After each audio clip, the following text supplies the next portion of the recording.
Good evening, friends. The sun is set, and I'm back with another tale from my collection. Now it's time to grab a snack, dim the lights, and let me take you into the night with a story I call Flight of the Challenger. Casting a quick glance at the speedometer, I was amazed to see it was bouncing off the peg. The night had become a blur. The white lines on the road looked solid, and nothing lay ahead but blackness. Behind me, though, were red and blue flashing lights in the distance, which had appeared suddenly at the crossroads I had just blown through, and were now turning toward me. I let off the accelerator and started braking as I knew there was a turnoff about a mile ahead and a hiding spot under a bridge. I was confident the law behind me wouldn't know I had applied the brakes because the brake lights were disconnected with the flip of a switch I had installed for just such a time. The other three guys in the car with me were howling with delight, and I watched the turnoff go by as we ascended the bridge. I wanted the law to think I had continued on after crossing the bridge. Once I knew I was out of sight, I really laid into the brakes, shut off the lights, and turned the car around. The law was still a long way off as I turned under the bridge and parked. Hurriedly, we got all the beer out of the car, stashed it in the bushes, and grabbed fishing poles to make it look like we had been there a while. The law went over the bridge a few minutes later, but I'm sure he couldn't hear our laughter over the screaming siren.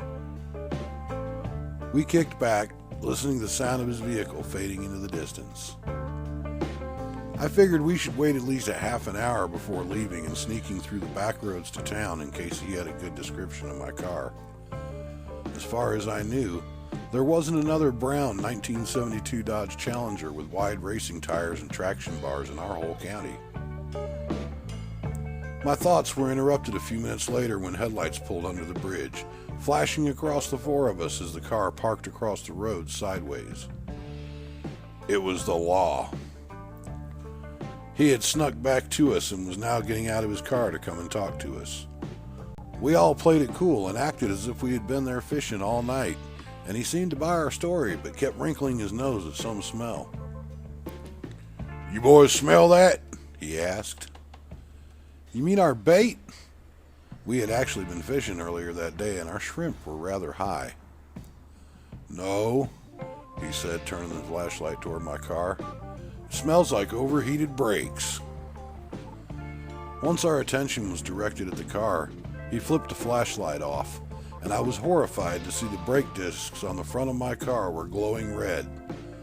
The chrome of my 5-spoke mag wheels seemed to amplify the red light. Apparently, power braking from such high speeds had overheated them. I knew we were busted. A car that is parked for a while will not have hot brakes.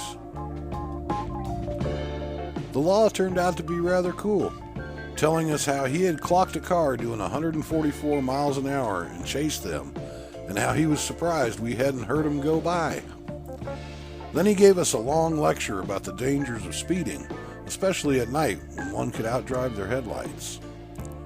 He even overlooked the beer cans in the bushes that reflected in the beam of his flashlight as he looked around. Finally, after telling us to be good, he climbed in his car and left. That was 1983, and I learned several valuable lessons that night about high-speed braking, outdriving headlights, and bullshitting the law. That's all for now, but I'll be back again soon with another story, just for you. Until then, sleep well.